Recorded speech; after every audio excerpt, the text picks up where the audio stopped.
Both times I've been told that I've got cancer, I didn't believe him. And I said to Tim Steele, my surgeon at the time, listen, mate, I hear what you're saying. You do what you do. I'll do what I do. I'll be fine. You know, I'm not having anything to do with leaving. It's not one. I haven't been through what I've been through to end it now. My name is Mia Friedman, and this is the No Filter podcast. Real stories about real people that make you want to drop everything and listen. Barry Dubois is a great bloke. Everyone who knows him will tell you that. And even if you don't know him, if you've seen him on TV, where he's one of the hosts of the Friday night family show The Living Room, you'll want to be his mate. Baz loves his wife. They've been to hell and back together. He loves the 6-year-old twins they fought so incredibly hard to have. He loves the surf. And he loves the people around him. I get incredible strength from those three people. He gives every aspect of life his very best shot. So last year when he got his second cancer diagnosis and had to announce it to everyone on TV, people had a lot of feelings. It seems that my cancer has come back reasonably aggressively. Now I have what's regarded as multiple myeloma. Because people love Barry, they love him really hard. Which is why he's decided he's not going anywhere. Here's Baz. Baz, can I call you Baz? You can. I'm glad. I feel like I can call you Baz. How did you get famous? How did I get famous? I don't think I'm famous, but I know how I got on TV. It was interesting. Kicking and screaming it was. I retired in 2004, 2005. And it's pretty young to retire. How old were you? I was 44. And when I say retire, I guess that's a glamorous label. I was terribly depressed at that stage of my life. I was making plenty of money, as a lot of depressed people do. And on the outside, I looked like I was killing it. But inside, it was super dark. There was a whole bunch of things going wrong with my wife, and I weren't able to have children. She got cancer. My mum had just died from cancer. And I felt like there was a lot of people against me, and that's how depressed people feel. I could see that even in 2004 then, the economy was in an extreme bubble. And I can read economies reasonably well. And for a guy who can't read and write, it's good to be able to read the economy. How do you read the economy? Being dyslexic, I have to look at things differently to understand them. And sometimes things become obvious. So I could see that the economy was well overcooked, even in 2005. And I said to Leonie after a whole bunch of heartache and so on, this just isn't working for me, and there's going to be a crash. I'll bank on that, and I'll back myself into that. And so we agreed, and we started to sell all our assets, which takes a couple of years, and it took about 18 months. I started to shed stock slowly and started to shed real estate at a really good price. And the final piece of real estate was sold in 2007. I think the market crashed later that year. So you'd invested in a lot of property. You were a businessman, property developer, I was a property developer. I was a bit of an entrepreneur, and I love the game. I love the game. So if I can see that, and I particularly love it when someone says, "Oh, that won't work," because then I challenge myself to make it work. And so I was in property. Anybody that had money was in property in early 2000, let's face it. And that's why it was going to crash, because you give a fool money, they'll waste it. And I could see that coming. So a long story short, though, is through the depression, I'd got a lot of relief out of sailing. I'd met a mentor who took me sailing, drifting we called it, and we drifted up and down the east coast of Australia, Noumea, right up to Darwin, delivering yachts. Now, this is in my spare time. I was still running a $1 million business in that period, but I got a lot of relief there, and it was being at one with nature. It gave me a sense of freedom, and the darkness wasn't so dark out there. Did you call it depression at the time? No, no one calls it. No one says I'm depressed. They just say... They do now. Like, there's more of a kind of understanding of what it is, and that it's a condition that it needs treatment like any other condition. Yeah, I think...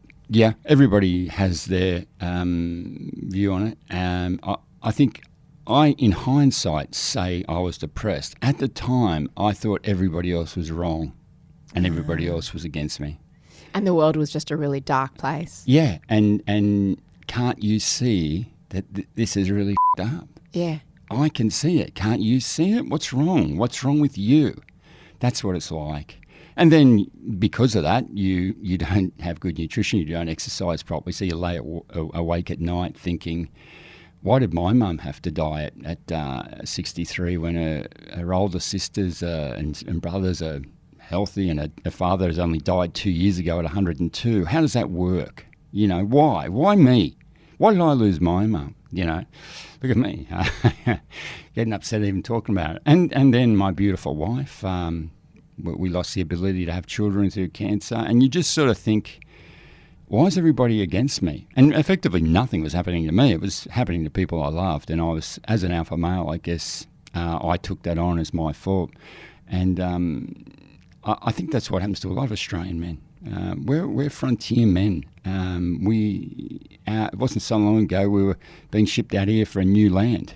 I'm not saying we were convicts, but everybody in this country came here except for the Indigenous people. So we're frontier people, and we're looking for a fight, and we're looking for development, and we're looking for new worlds, aren't we? I mean, it's only 3 or 4 or 5 generations of that. So our DNA is definitely still in that. So there we are. I brought a big yacht in France, and I figured the way to get myself right wasn't pills and wasn't psychologists, although the psychologist particularly helped. And Dad was struggling. So I said to Dad, what I want to do is go to Europe and buy a yacht and sail at home. And he said, why go to Europe? Let's buy one here. Australia makes the best yachts. They don't, but well, they probably do. But I said, if I buy one here, we'll never leave the harbour. There'll be always a reason to stay at home. So I went to the other side of the world with the intention to sail home. What did your wife think about the whole My wife situation? is an incredible human. She just put me through anything. So it must have been hard for her to watch you drowning, metaphorically, when you had that period of depression. How did she kind of stay connected to you? It's really interesting that you said drowning in that depression, because that's what it was. And she was going through an intense amount of toughness as well. Yeah, battling infertility and all those miscarriages. All those things. And you're right, I was drowning, and she would put her hand out to pull me out of the water, so to speak, if we stay on that track. And because it was her, and because I'm supposed to be looking after her, I guess that's why I just refused to take her hand. It's funny.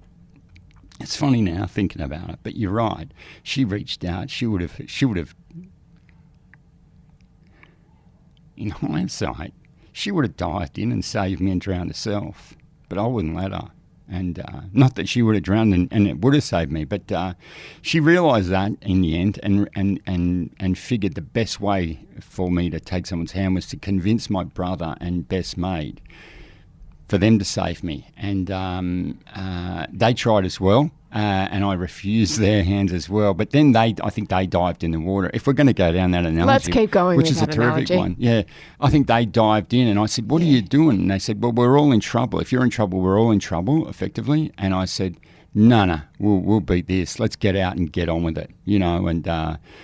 That's a good explanation of what happened with Leonie and my depression. But again, we're back on the boat. She supported that. She said, if it's sailing you need and it's this adventure you need, let's do it. And she hated boats, and she hated the thought of being on a boat. So she came with you? No, she didn't. Well, I went over with Dad and commissioned the boat and set sail. I write about that in the book, actually, our first sail from Nice down to Corsica and then across to Naples via Bonifacio. And Leonie, then I flew up to Paris, met Leonie for a wedding of a close friend in Paris, and then I took her down to the yacht where she saw her for the first time.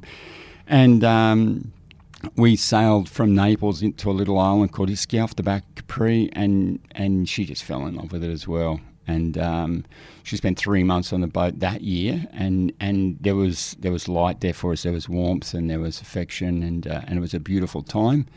I spent another couple of months on the boat after Leonie left. Leonie was always on the mission for us to have children. Well, I was going to say that those months that you spent apart, when you're trying to conceive. Well, we had no ability to conceive at that stage. Leonie had lost. She'd had a full radical hysterectomy because of the cervical cancer. but we were on the adoption trail in Australia, which was a bit of a flop, in my opinion. But she was looking at that and looking at whatever avenues there were, and she was full-time at that. And I was off sailing, trying to get my head right, which is probably narcissistic and selfish, but it's what I was able to do, so that's what I did. And this question was about how did I get famous? This is where it started, believe it or not, way back then, 2007, 2008. And a great mate of mine, a very close friend of mine, is Peter Cahoon, who's on Better Homes and Gardens, our opposing channel from the living room. And he also has an amazing little show called Great Australian Sandcastles. Now, Pete is an amazing character. He's an artist, an architect, a real Renaissance man, and I idolise Pete, I love Pete. And I'm the other end of the scale. I can't read and write. I can stand up in a stink if you need that, and I'll back myself into anything. So the two of us are a great couple, and I'll say to Pete, "Do you want to do something?" And he'll just say, "Yes, you'll get me there." And then once we're there, we can do this and that. So I had heard that North Africa was a great place to winter the yacht, because I wasn't going to live on the yacht all year round, and you need a place to settle it down for winter. North Africa was dry, and I didn't know that yachts need to hibernate. Yeah. Well, they don't. Like bears. You could sail all year if you want, but I didn't want to be in the cold, okay. and I wanted to go home. I was, as well. So you're going to find somewhere to stash it. Exactly, stash it. I love it. Stash a yacht. So I said to Pete, I've discovered North Africa, Tunisia, and Libya. I like the look of these places. I love Islamic architecture. And he said, yeah, definitely want to do that. And I said, well, come over, meet me in Sicily, in Palermo, and we'll sail down there together. He said, can't do that. I haven't got the time. He said, can you get the yacht to North Africa? And I said, oh, yeah, why not? So I sailed single-handedly to North Africa and entered the port of Tunis and met Pete there.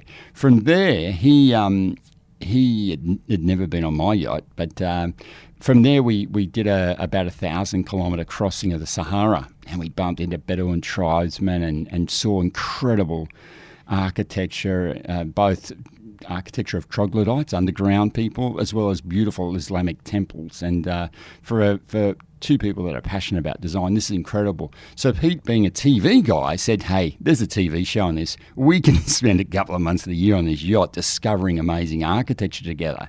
I said, I'm not interested in TV, Pete, but if you want to do it, you do that. So Pete came up with this concept of sailing into these great sea gateways of cities that have in history changed the history of our lives, like the Carthage in Tunisia, even Palermo, Malta, Valletta Harbour. These are incredible places in history. And even like Sydney, they were designed to come in through the heads, through the sea gateway. Well, being a seaman, I love that story, and how that these trade winds are what create, effectively trade winds created the cities and the ports and the history that we have today. So I said, yeah, why not? So the following year, Pete brought a camera crew and he produced and we made this 12-part series of great cities of the sea, and which never got shown anywhere. But what happened? I was going to say it's a little bit niche. Yeah, not quite commercial TV stuff. No, but they were great stories, and now I've got these great stories. So as it happened, an executive from the show on Channel 10, The Renovators, he saw some of that footage and he says, I like that architect, but that big builder bloke, he's our builder for The Renovators. And I had come out of depression at that stage, I would say. It's like I said, this isn't a switch you turn on and off. It takes years to get in and years to get out. They rang me a couple of times. I said, nah, TV's not for me. My mate tried it. Clearly, I don't have the head for it. And that was a flop. And I'm an egomaniac as well. So when our little TV show that Pete made wasn't picked up and got a Logie for and an Oscar and made a movie, I was a bit depressed about that. I thought, that was a great show. We deserved more than that. But so this EP saw it, and what happened, they rang me 3 or 4 times and they said, we would do anything to get you on the, just for a casting base. I said, no, I'm not interested. Don't call me again. Well, push come to shove, I was surfing down the south coast of Australia with my brother. This is 7 years later. I think we were finally selling mum and dad's home. And I was surfing one day. This story's been pretty well publicised, but went under a wave, big crack in my neck, and that unfortunately was the last of my C1 vertebrae caving in because there was a giant tumour wrapped around it and attacking the base of my brain there. So 3 months later, typical Baz, I mean, didn't go to the doctors. 3 months later. You didn't go to the doctor and you broke your neck. Yeah, effectively. Well, not effectively. Yeah, 100%. My neck there was Baz, did it not hurt? Yeah, it hurt like shit. But, I've done a lot of things in my life. And I... it hurts. Tough guy. Well, I'm not going to say I'm a tough guy, but when you get smashed in a tackle, it hurts like hell. But you stand up and run in the next tackle, don't you? It's the stupidity of me. Usually not when you've broken your neck, no. No. Well, lots of those players have. And I'd broken my back, I think, nearly 10 years earlier. So I'd had plenty of pain. I know what pain's like. And I know that it's only there for a temporary period. And you use your head and you get out of that. So what happened after 3 months? Well, I went in and saw a doctor. They did an MRI. Doctor started crying, told me I had 3 months to live effectively. And literally at that point, the casting agent rang me again. I'm in this room full of people all crying and... Nobody wants a crying doctor. That's not okay. No, you don't want that. But this beautiful Kirsty rang me. She's from Cast of Thousands. I don't know if you know her, but she says, "Hi, Barry, it's Kirsty Delevance, Cast of Thousands. We would do anything to get you in for this casting." And I nearly threw the phone out the window. It was a pretty profound moment in my life. It's one I remember forever. And the whole world was going in slow motion for those moments. And this voice just started pounding into my head. And I thought, there's something in this. There's definitely something in this. I looked at Leonie and I said into the phone, "I tell you what, I can't talk now, but you ring me back in 3 months. If I answer the phone, I'll do it." Because they just told me I had 3 months to live. So, and I hung up and just hung up. That was it. So then we started, I had a 14-hour operation. I had intense radiotherapy. And through all that, I'm laying in this hospital bed thinking, you know what? How cool would it be to be on TV? That'd be great. I had this change of thought. And then by the time, it was literally the day the radiotherapy finished. It was literally the day the radiotherapy finished. I was walking out of the clinic at St Vincent's Hospital there. Who should ring me but Kirsty Delevance? And she said, "We really need to get you in for this casting if we can have it." I said, "Yeah, I can be there tomorrow. When do you want me?" The funny thing was, here is that the photos they saw of this guy on a yacht, he was 110 kilos of brown muscle. And the guy that walked onto the casting set was 79 kilos. I looked like I had HIV. So there was a few head shakes and wonder, but I talked the talk, I guess, and to an extent I walked the walk and they loved me, and a couple of months later I was on The Renovators. During that time... Does that make me famous or not? Yeah, it does. I think that's a big tick right there. Really? When you had to have the treatment for the cancer, at what stage were you on your fertility road?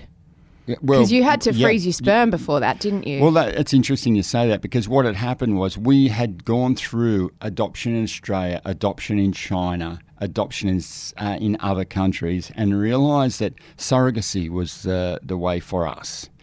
And we'd had a couple of attempts at that stage of surrogacy, which had failed each time, which again is more devastation. But you did that in India, didn't you? Yeah, in India, but thankfully, I'd learnt that in a partnership, life is more successful. And rather than fight my partner to have dominance, and this is a real hindsight thing, my partner was everything to me. And so we talked through everything. Rather than allowing pressure to build up on me, I would say to her, "Oh, babe, I can't handle that because of this." And then the answer was probably there. And she'd say, "Well, what about if we tried this and that and that and this?" And the thing is, we were communicating and better. And so we were strong. But just... Because infertility can either bring you together or often tear you apart, because you can become quite crazed. Anybody that's listening to this and is going through that struggle, talk to your partner. Share everything with your partner and share everything with the doctor. And if that doctor doesn't give you the answer you're looking for, go to another doctor, because any sort of fertility is conception, isn't it? I mean, you have to be honest. You have to be sincere. All the things that you should be when you're making love is how you should be with everybody involved in that process. Were there times when you said, I can't do this anymore, and times when she said, I can't do it anymore? Leonie ever said that. It's not in her. Plenty of times I said it. Plenty. Men are weak. Women are strong. Simple as that. Women laterally think as well. Men put things in, can only think of one thing at a time. And when it gets too much, they just say, I can't do it. It's what we're like. If more men realise that and more women realise that, I think we'd mesh together a little bit better. But Leonie was working on the surrogacy, and I'd done a couple. Now, when I was diagnosed with cancer, they expected I would have to have chemo back then. So that meant if there was any chance of surrogacy working for us, we'd have to have it frozen. The doctor suggested to me, the IVF doctor suggested to me that I go out, there was this new microscope out at Westmead, and they could take the level of intensification, whatever that's called, up another 800,000 million times, whatever it was. And when they did, really close. Really close. As close as you can get to my sperm. Wow. That's where we were. And they were good-looking guys and big and powerful. Not all of them. No. Well, every single one of them was. They were big, handsome beasts, he said. But there was fragmentation on 99% of them. So what does that mean? They were big and beautiful, but they were a bit messed up. So they could swim great, they were strong looking, and they were fast, but they were a bit messed up in the head, just like me. And that is probably the result of every miscarriage we ever had. So again, I think, this is Baz's opinion, I think psychologically or unconsciously, what's that word? Subconsciously. We think that women are always the problem because it's a woman's thing giving birth. And we give a specimen in a bowl and we're happy that we made a specimen. Yeah. And didn't you have a good time making that specimen? No, there's a story in that. But, not many people go to this level of magnification that I went to. So it can't be the man. I came in a bottle. I must be good. And you must have got good at giving those specimens. I'm sensational at it. Well, I've been sensational at it for a long time. It's on your CV. Yeah. It's one of your top-rated skills. When you're trying to conceive a child, the whole process of sex and pleasure gets so divorced from Oh, that's part of my depression. Making babies. I'm an idealist. I love the idea of the picket fence and laying in bed Sunday morning, making love, having a cup of tea and smiling at each other because you just conceived. I love that idea. And then, a little while later, these beautiful little humans pop out with no pain and, we skip off to the park. I love that And thought. people assume it's going to be that easy. I don't know anybody that's at it like that. No. But we all have that in our head because that's what we see on TV every night. This beautiful woman meets this beautiful man. They kiss and a couple of months later a baby comes out. It's beautiful. And then, in fact, you're in a fluorescently lit cubicle with hundreds of thousands of dollars down a horrible down the drain. magazine and a vial. Yeah. Well, all that. In my final case, the winner for us was in a little 1.5 metre by 1.5 metre room in India, in Mumbai, and with a sign out the front of it, foreign sperm donation. It's really funny. And wow. No pornography in Mumbai either. So it's... you just had to use your imagination.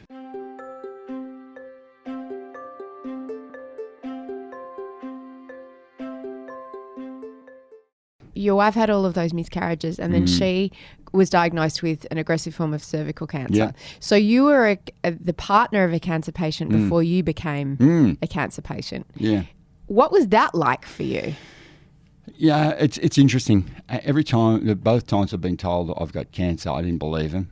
And I said to Tim Steele, my surgeon at the time, listen, mate, I hear what you're saying. You do what you do. I'll do what I do. I'll be fine. I'm not having anything to do with leaving. It's not one. I haven't been through what I've been through to end it now. I'm not sort of a nutcase guy. I think if there was a plane crash, I'd walk away from it. That's what I think. And is that denial or just supreme confidence? I think supreme. I can only see the supreme confidence. A message that's in my book is that my dad used to say to us, "You're a Dubois. You're the best at everything." And it wasn't until I was about 14 that I realised he was just saying it, because I thought somehow the Dubois are the best at everything. And those early years are what stay with us forever. And that's why that educational space is so important to me. That's why, to me, the fact that the classroom or the learning space be an experiment, be a class in itself, That's I love the built environment. I love architecture. Let's have it be an influence on those little humans, for the rest of their life, as that statement by my dad was. There's so many statements people say to kids that are wrong. We say these school fees are killing us. It's the worst thing you can say to a kid.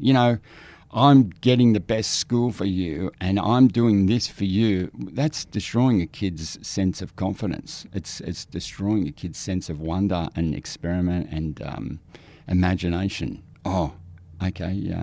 I'm lucky enough to be on the board of Are You OK Day, and we know that the suicides in our society are getting younger and younger, and it's because when you're a young person, like I was when Dad was saying to me, you're the best at everything, we don't have the ability to put that out of our head. There's too much room in there still. So we don't let that flow out. When we're older and we hear all these shitty things on the news every night and then we go for a walk and take the garbage out, we're able to release that stuff. But a little child's not. So if he hears mum and dad arguing, or she hears mum and dad arguing that the school fees are too much, that uniform's a joke, sure, we can go on that excursion, but forget the new car, a kid has no way of taking that out of his brain or her brain.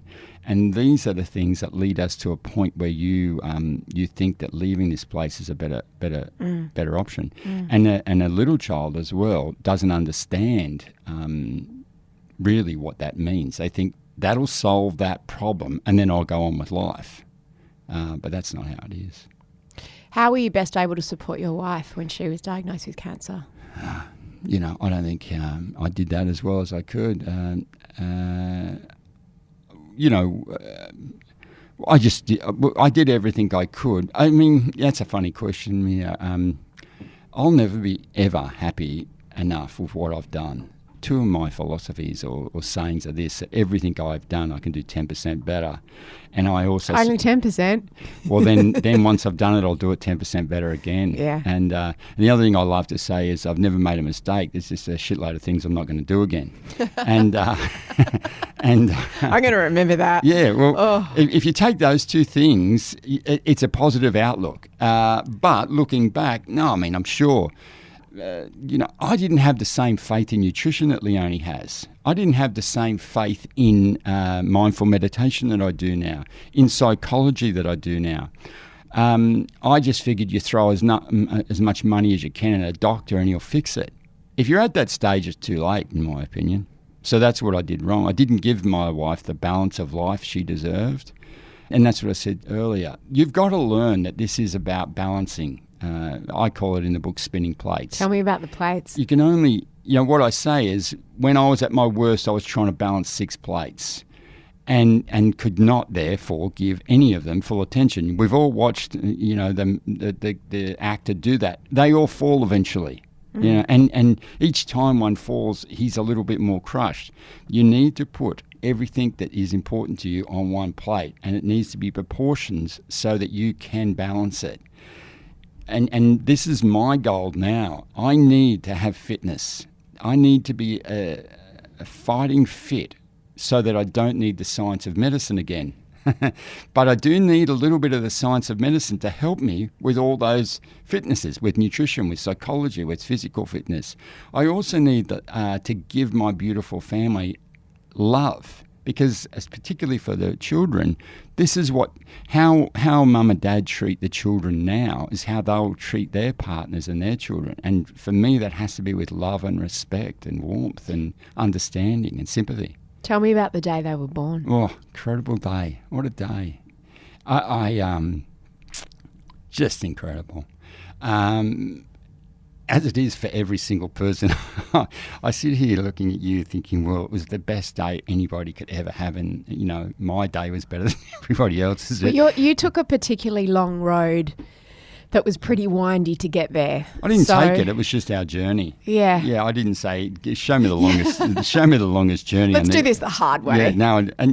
But like I said, every one of those turns and curves and hills and roadblocks made me who I am today. I'm super happy with that guy. And got you to those particular children that you've got now. Yeah, which, like everybody thinks, are the most incredible little things on earth. Because you'd lost a number of sets of twins even before. Yeah. With IVF, twins are a pretty regular occurrence now. But yeah, as I say in the book, we went from little heartbeats to sobbing many, many times. And like you touched on earlier, IVF, it's not making love, it's jabbing your partner with needles 30 times a month and then being told at a certain time, go for it as hard as you can. And, it's just what an imbalanced plate that is. I wanted to ask you at what point during the pregnancy you started to exhale, or didn't you? I don't know. A great question, and I wish I could pinpoint it for you. But I will say this: surrogacy for us is incredible. The closeness we had with the woman that was going to carry the fertilised embryos or eggs. What do you call them? The embryos. Yeah. That was your babies. Yeah. Well, it was. Leonie was so in sync with it. It was incredible. I can recall really clearly one night as she sat up in bed. And she said, something's wrong. And you wouldn't believe it, the next day the doctor rang us from India and said, there's a problem, and if we were going to terminate one of the children, this is the time we would do it. And I said, what the are they talking about now? But, as it was, we just said, no, so long as everybody is safe, we'll just push forward. And how far into the pregnancy? I can't remember, Mia. I can't remember, but I remember Leonie sitting up and saying there's something wrong. She was that in tune with it. And then the next day he rang us. It was incredible. And you got through that? Of course we got through it. And so is there a time, I mean, you've naturally conceived and do you ever feel 100% safe? I don't know. No, my eldest son's 20. I still don't feel safe. Wow, yeah. And I think about that every day. I mean, Leonie and the kids are away at the moment. We sound like our mums, don't we? Drive safely, be careful. Because they say, you have a child, it's like carrying your heart in your hand outside your body from that point, because you just feel so vulnerable with the intensity of that love. Yeah. Yeah, I mean, you said it beautifully. That's how it is. Were you there for the birth? Of course. Well, of course you are.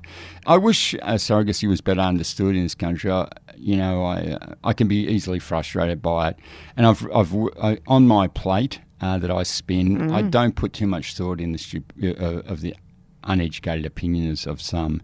But those children are our children. And and no disrespect to you, but when you say, were you at the birth, where else would I be? They're my children. You were at the birth of your children, weren't you? Yeah. Yeah. But how did you know when to go? I mean, it's not like you had to go to India. Yeah, sure. But so they could have been early. That's and it's the same as you. When did you pack the baby bag?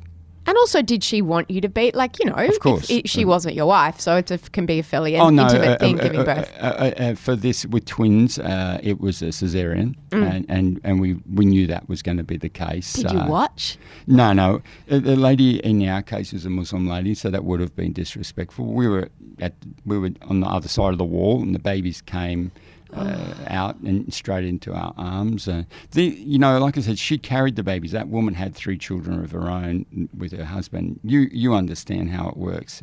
It so frustrates me when I've had people say, well, what does the mother think? I said, well, my wife's the mother. What are you talking about? And I used to get really frustrated about it, but I just don't bother putting that on my plate now. Scrape that in the bin. Yeah, I don't need to put any time there. I thought if they don't want to educate themselves, they don't have to. How's being a father changed you?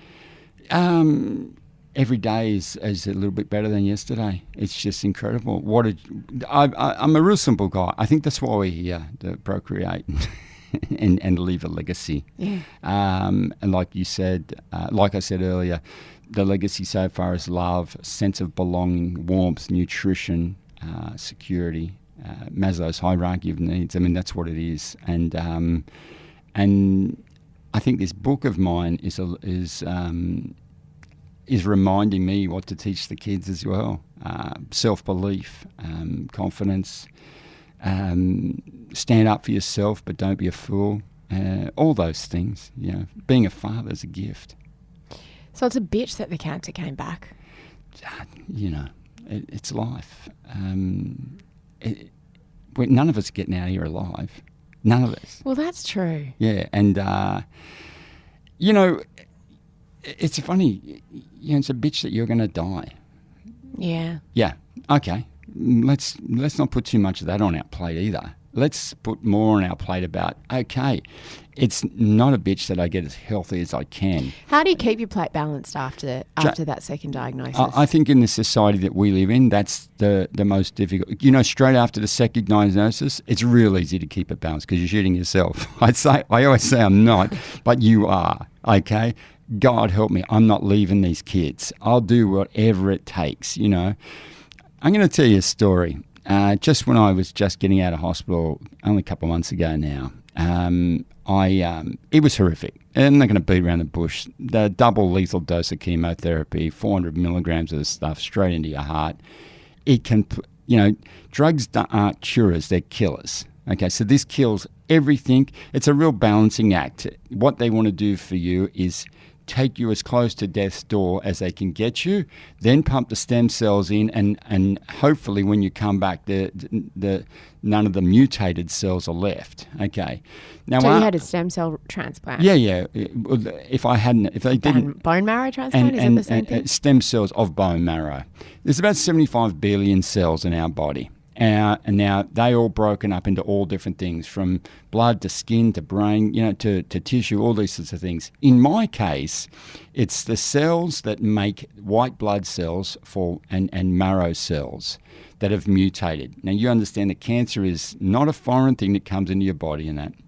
It's just your cell mutated for some external reason. I used to really put a lot of pressure on myself trying to find out what that reason was, but no one's really interested in why we get cancer. Get that off the plate. Yeah. Well, I think it should be on the government's plate. Someone's plate. Yeah, but not us as individuals. Yeah. So because it's looking for a reason, isn't it? It's like, did I miss something? Did I do something? Well, when I got it the second time round, I was very lucky. I was advised to go to see Judith Lacey at the Chris O'Brien Lifehouse. How did you know it was back? Oh, well, okay, let's start there. I was, when I got cancer the first time, every 2 months for the first couple of years, I'd go and have a check. Then after a couple of years, it was every 6 months. Then it was once a year. Well, you know, I'm working, the balance of the plate's getting a little unbalanced. So the little tiny slither of the pie, which is medical checkups, I haven't got time for that. I'm going to work an extra hour. I'm going to, you know, do something else. And I got a pain in my ribs. And when you've had a cancer and you get a pain in your bone, and in particular in my case, you think, oh, sugar. When was the last time I had a checkup? And I checked and it had been 18 months.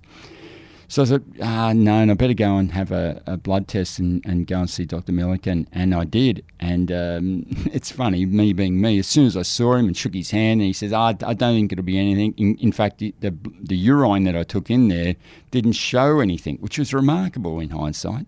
But he said, but let's do an X-ray anyway, and I'll do further tests. And so I did all that. And because the urine didn't show any protein, and, you know, I checked off that button, I just forgot about it for about a month. I didn't even go back for the second checkup. And as it was, I was shooting a segment for the living room in Bunnings, and I got a private number call, and it was Dr. Milliken. And he said, Barry, you haven't come in for your test results. And I said, oh, yeah, I figured if there's anything wrong, you'd give me a call. He goes, well, I'm calling you. There's something wrong. And he says, it's not great. You better come in. And there it was. So that's how I found out. Did Leonie go with you? You know what? Leonie didn't come with me. I didn't even tell her. In hindsight, I didn't tell her till I found out what was going on. Leonie's gone through enough, and you know we were balancing the kids, and there's no sense two of us being strung out on this. So I found out off him first, and then I broke it to Leonie, and then we went and worked out what we were going to do about it all. And as it happened, Leonie and the children and I were about to head off to Europe for a 6 weeks vacation on the boat. And I said to Sam, Dr. Milliken, where am I at? He says, well, I think you should start treatment straight away. And I said, And me being me, I said, well, that doesn't really work out, because if I'm going to be, lose 20 kilos and be bald and sick, means I can't finish the year on TV. And which, strangely, that's how unbalanced my plate was. I felt that mattered. And I said, but more importantly, we're about to head off to Europe, and if this is bad, really bad, I can't miss this holiday, And if it's not really, really bad, 5-6 weeks won't matter. So we scheduled to start treatment more or less the day I got back. I had decided not to tell the network before I left. I told naturally Amanda first, and Chris and Miguel, and they were incredible. They're as supportive as a family can be. You guys are a family. Yeah, we are. I'm very lucky in that regard. But I told those guys, and they said, whatever you want to do, that's what we'll do. There'll be no living room without you, and the living room's not a TV show; it's a family. And I said, I'm scared to tell the network. I don't want to lose this job. It's given me a platform to help lots of people with my work with Are You OK Day, and I love it. It's like saying you want to give up your family. You can't do it. It's a purpose, and you enjoy it, and you're good at it. But while I was away, as it happened, I had to fly back for 2 days to shoot a studio. So I flew back, and I said to the guys, as soon as I get back, I'm going to tell them, and we'll tell them together. And we did. And I was, and because for the first, I think I was scheduled to have 4 rounds of chemotherapy. Now that meant my hair was going to thin, but they told me that last time and nothing happened. So, and I would just not have quite the energy. It wasn't going to knock me around like the big one was going to. So the network was incredible. They everyone from Paul Anderson right down and Virginia, our EP, just was and Maria Michael, so supportive of me, and they just balanced my plate for me. They said, I don't know if they realised, but they said, no, you need all those other things, and work can be a little part of that, and we'll make it work, whatever's required. And everybody stepped up to the plate there. We had great support from other people coming in and that. So I'm not sure where this question started, but that's the story. I came back. We announced it. That was an amazing night when we announced it. Were you nervous? I get incredible strength from those 3 people. Amanda, I sit beside this an incredible woman, and Chris and Miguel have always been like my sons. That's how I've always said it. But they sort of stepped up to be big brothers as soon as they heard that news. You could tell they were all very protective of you. Very protective. And Virginia and Philip and all the executives at Channel 10, they were like my uncles and aunties, just helping mum and dad out with me. Remember those days? That's what it was like. That's why, I don't want to sound like I'm pushing a barrier here. That's why I love 10. I believe we're a family. I really do. You're very well loved. It's a lovable show. It's not like we're judging people for their cooking or that. We're helping people, and we're telling some jokes. It's like a comfort food, that show. It's the comfort food of TV, especially at the moment when it feels like everything else is reality TV. I never watched a lot of TV before I was on it. What an egomaniac I am. Now I can't miss a segment. But I do like it. I like the way Amanda smiles at that builder guy beside her. I love that Spanish guy and that big handsome brute that sits there as well. What a cool bunch of guys. You're such a motley crew. That's what's so funny. Aren't we different though as well? Yeah. Really. So that night was very emotional. Was Leonie there? No. And did you watch it back? We watched it. You can imagine, how TV works. We taped that show about a week before it went to air, and I was nervous. I'm a cynical guy, and I was concerned that some people might be cynical of that. What do you mean? Like he's faking it? Oh no. I mean, I don't know if I thought that. No, I'm a funny guy in the sense that the reason we announced it was that we know people love us. We know that, but also I know how many people are going through this. So I felt that I feel I'm the luckiest bloke alive. You think about all the people that tomorrow will be diagnosed with cancer. Now, they don't work for a network will change mountains to make their job stay there for them. They just, and they don't know about complementary medicine that's only available in the big cities. Do you know what I mean? So I wanted to share all those things, because by the time we announced it on TV, I'd already met Judith Lacey from the Chris O'Brien Lifehouse.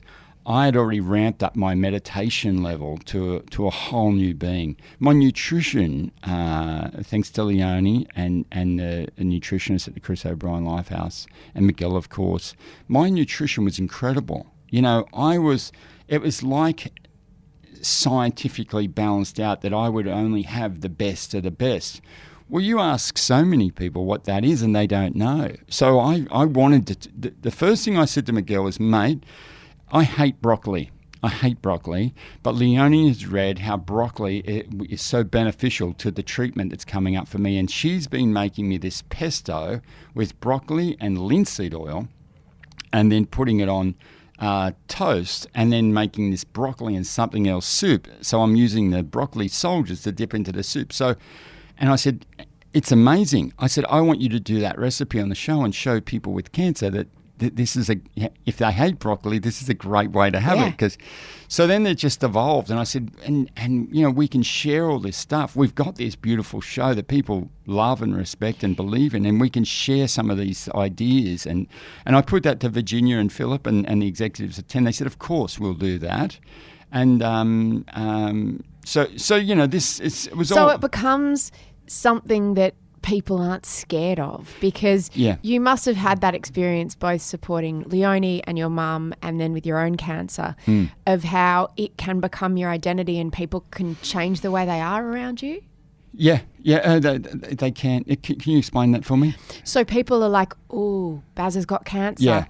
Change the day after they saw the show where you announced that it was back. Yeah.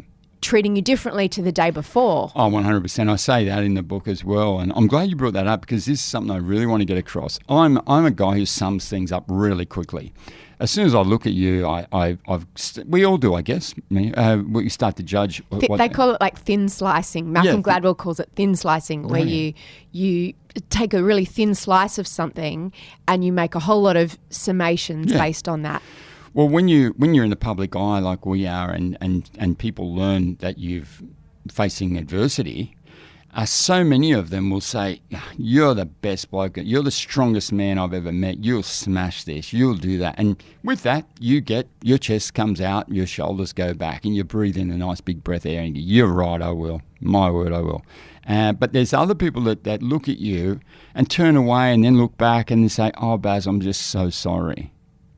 And that's the wrong thing. And, well, in my experience, and I can only share my experience, I think, you know, you get 3 of them in a row, 3 people that have sort of summed up that you're not going to make it. And they tilt their head a little bit, and they squint a little bit, and they go, I'm so sorry. And then all of a sudden you feel that your plate's a little unbalanced because there's a whole bunch of negativity on it. Subconscious negativity, but it's there. Yeah. And so what we tried to do on the show is be super positive about this. I'm super positive about this anyway. Like I have said many times, I'm not going anywhere. You know, my prognosis is five years, but even my doctor, who's like by the book, he says, you know, but you seem to be strong and you seem to be different. And they don't know. From everything that I've experienced with people close to me, they can say this many years and it's just not. Like, it can be so much longer than that. Yeah. You just don't know with any certainty. And that's what I continually say on the show and in the book and in places like this. Everybody's journey of life is individual to themselves. We don't know anything, but what we do know is that we can prepare ourselves as best we can for anything. And that is just about balance. It's nutrition, physiology, psychological health, medical science as well. I used to I would never go to the doctor. Now I go to the doctor and I say, I want a blood test for all these things. I want him to test my copper, my zinc levels, all these things. What do you want all that? I said, because I want those things to be perfect so that there's less chance of cells mutating into cancer. It's as simple as that. Where have you educated yourself? Through Google? No, well, yeah, sure. Google, Dr. Google. I hate that term, Dr. Google, because Google is an amazing thing. But I've corresponded with clinics all over the world. The Chris O'Brien Lifehouse and the Kinghorn Centre, the wellness centres there are incredible for complementary medicine, let's call it. And there's heaps of studies out there that show that there's such an increased benefit in chemotherapy if you're practicing meditation as well. Obviously, food is an incredible importance. And you've talked about exercise before too. You need to circulate the blood in your muscles, and only exercise does that. Pushing adrenaline and plasma and moving those cells around. See, if they're stagnant, stuck down in a place that they're not getting oxygenated and nutrition from your body, well, that's when they start to mutate. Well, I'm guessing that's when they start to mutate. No one really knows. Are you in pain? No, I don't think so. What's pain? I'm looking at you. I'm sitting here looking at you, talking about my journey, hopefully sharing some of it with some people. I don't know. Is there some pain there? Yeah, my toes are numb and my back hurts. But let's not bother putting that on the plate. Are you scared? Nah, not really. No, I don't think so. What do the kids know? The kids know that their dad loves them more than anything in the world. And that mummy cooks beautiful food for them. That if it's wakey time, it's time for a cuddle. They know what kids need to know. Barry, it's been so gorgeous to meet you. Thank you so much. May you live a long and prosperous one. You too. It's been a real pleasure. Thank you. I'd never met Barry before doing this interview, and I haven't watched The Living Room very much. I know Amanda Keller really well, and I know Chris Brown a little bit. And so I always had in my mind that Barry Dubois, I think because his name sort of sounds so fancy, I thought he was like an interior decorator, and I just had a very different idea of what he was going to be like. And when he came in, and he's just so warm and so down to earth and so no BS and so positive. It's like he kind of just radiates. I didn't know how he looked because I knew that since he announced his treatment, he'd had pretty extensive chemo and he'd had a stem cell transplant. And so I'd seen some pictures of him looking pretty frail and with no hair, but you wouldn't know by looking at him that he had cancer. I mean, I didn't know him before, but he looks fit and sort of tan and pretty healthy, and he seems to have a lot of energy. Like, he was just, sometimes after these interviews, I can flag a little bit, and we recorded this quite early in the morning, but he was just ready to go. He just has this amazing life force about him.